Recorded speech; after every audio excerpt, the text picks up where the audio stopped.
it's a futuristic plan, right? The future of our this capital city. So as you know that, like, I am a citizen, common citizen.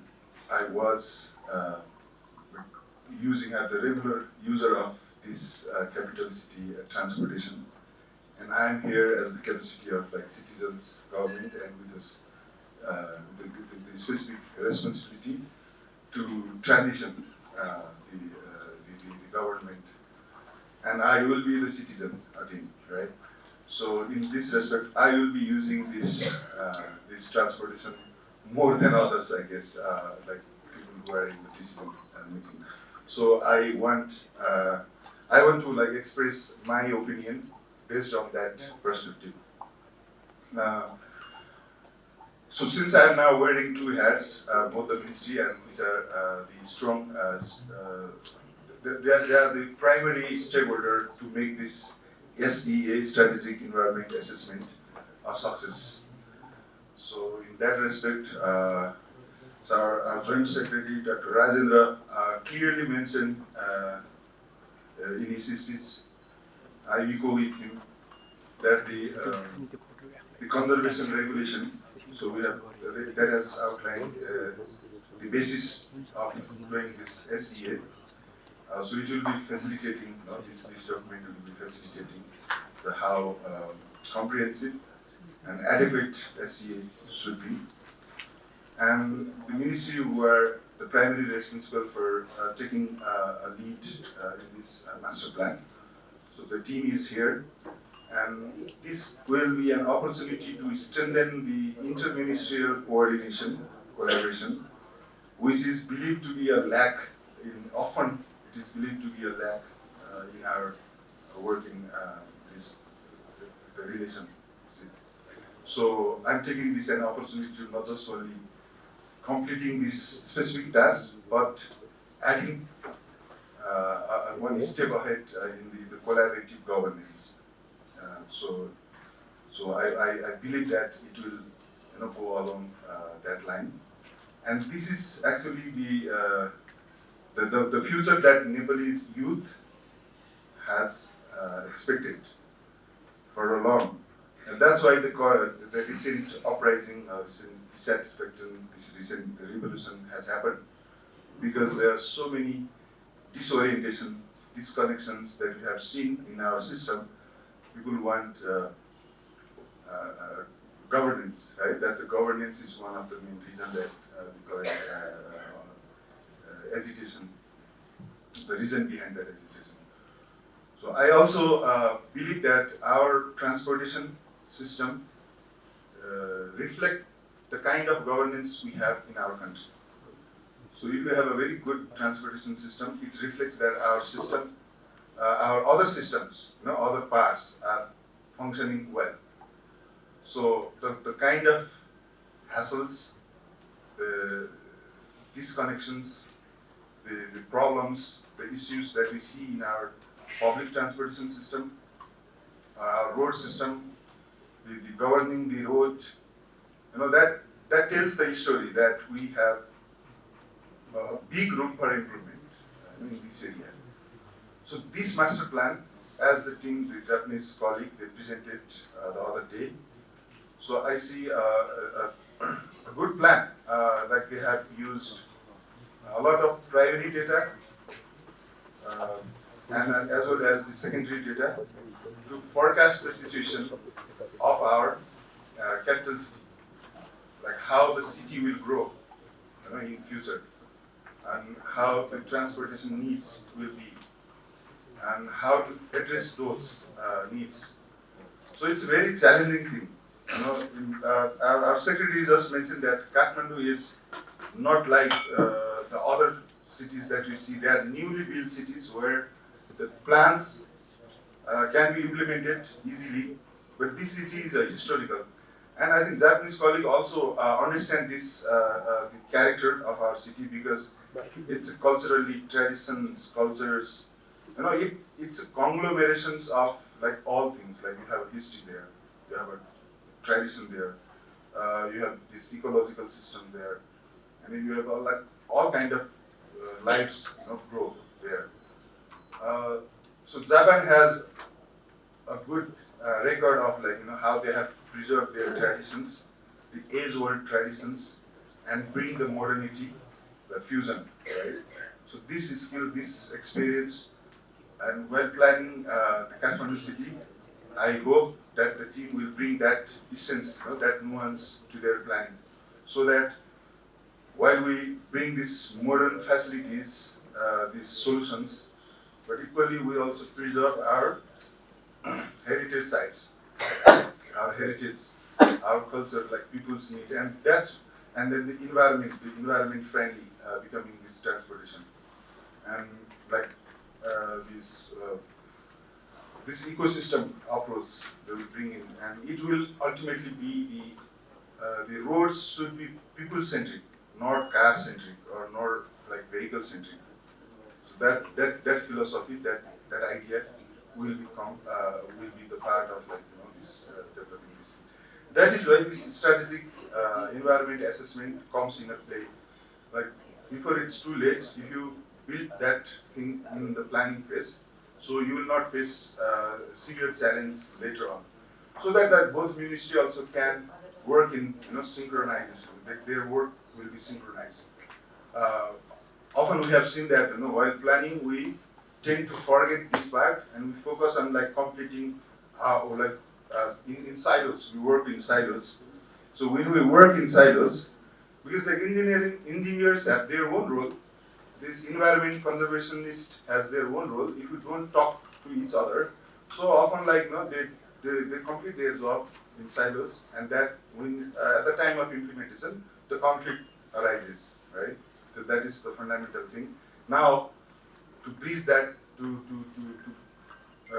prevent from that thing happening in future, so we are sitting here today. So it's a historical sitting as well, right? So we are like shaping the future, shaping our planning culture, our joint planning of a good consultation.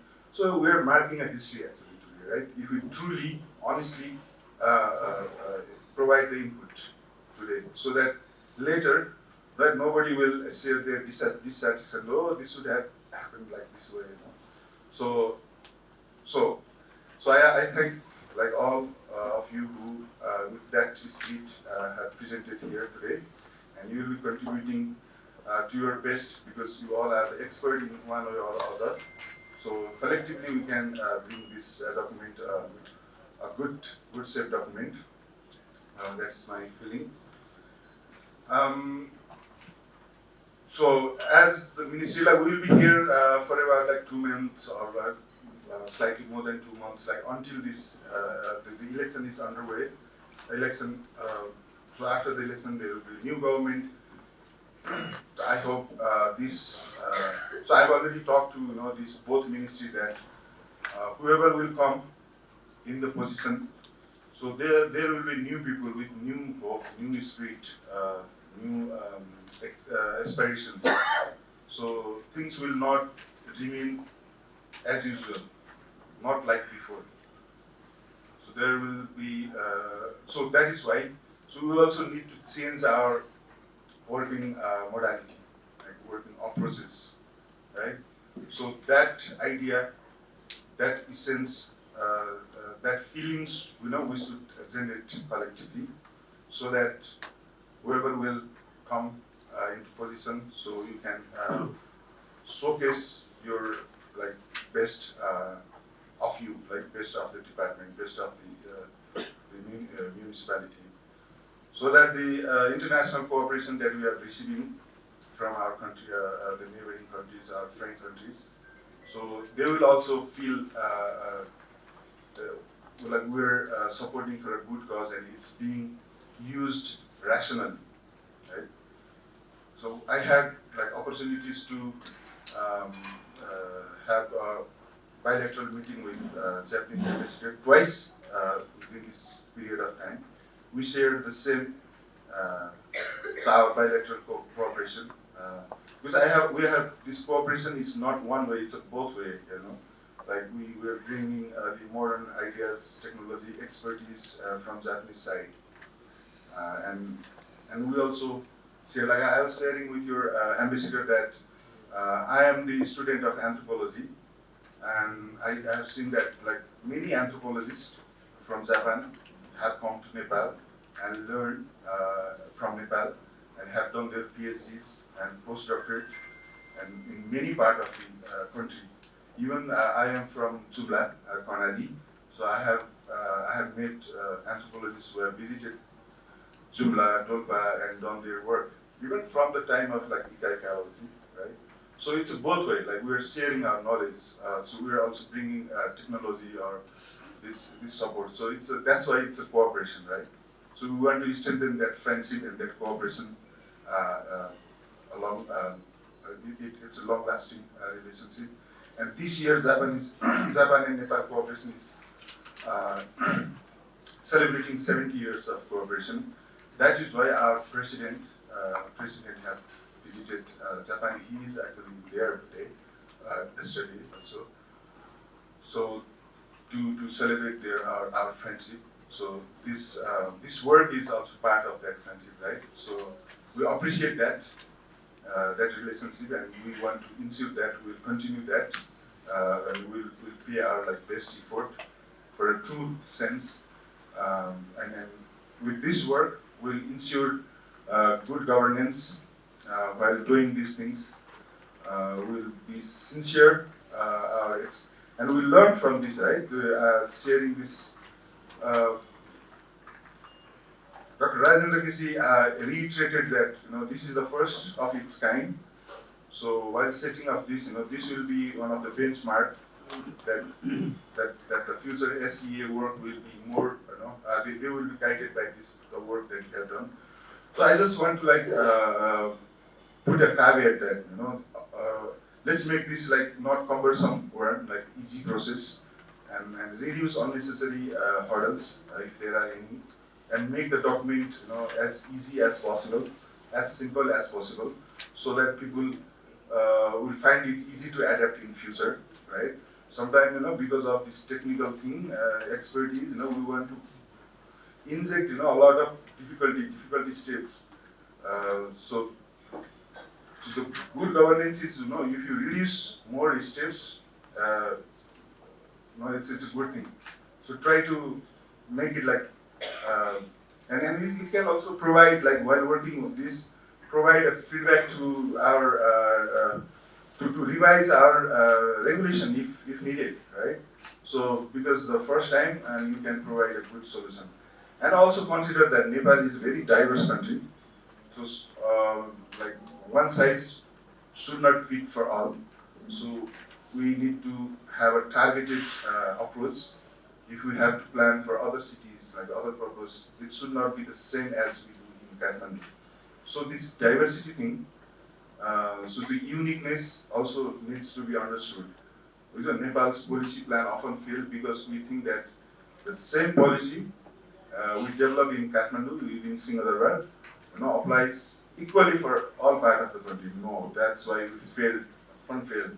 Even like the building codes structure, right? So Nepal has unique, like there are 14 different ecological situations. Then we have like as low as like 300 of altitude to 884. So that level of diversity. Even 17. Yeah, so that is, so even lower than that. And we have the linguistic, cultural, all these diversities. So within that diversities, how can like one plan fits for all, right? So people living in remote area like Tatsula may, because of their living, they are living there for ages, like centuries, they have a different approach to solve an issue, similar issue that people face in Tatsula or Mades, right? So they bring a unique approach to solve a problem. So we also need to respect that thing. Because our education system also was made in that way, right? People have to read same thing, same way, same approach. So that's just for planners' comfort. We develop a policy that we want to measure standard in that way so that we can rank the thing. But if you look at like sociological, anthropological perspective, human actions are and behaviors are shaped in by many other factors. So we often forget to respect that, and we fail in those planning. So consider that while you plan this master plan. It's a huge undertaking involving a lot of expert, a lot of time. So I saw that this plan provides the immediate solutions that by 2032, by 2040, and by 2050, what will the scenario look like, and what are the potential solutions, and how city is growing and expanding in which direction, how. So these all nuances, they have worked out, and other. So consider that and provide your true feedback and make this event success. I thank you all who organized this and invited me to share my expectation as a citizen. Thank you so much.